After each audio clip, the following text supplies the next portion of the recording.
आपको अपनी इच्छाओं का गुलाम नहीं होना चाहिए, बल्कि ये जो इच्छाएं हैं ना, जो डिजायर्स हैं आपकी, वो आपकी गुलाम होनी चाहिए।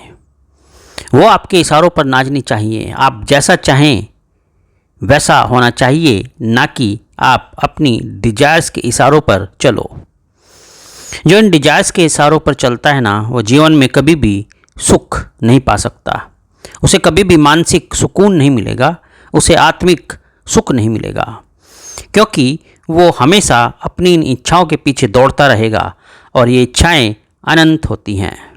मैं ये नहीं कहता कि आप अपनी महत्वाकांक्षा को मार डालो।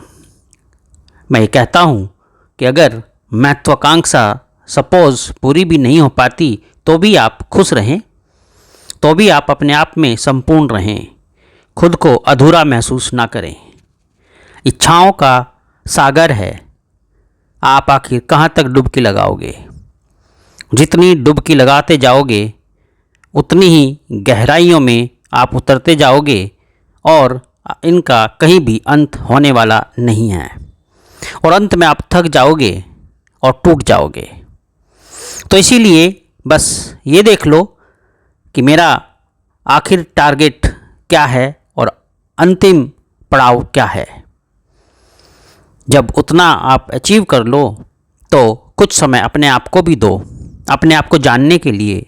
आपके अंदर जो एक एनर्जी है, जिसको आप आत्मा कहते हो, या फिर कह लीजिए जो परमात्मा का ही अंश है, जिसको आप परमात्मा भी कह सकते हो, उसको समय दो, उसको जानो।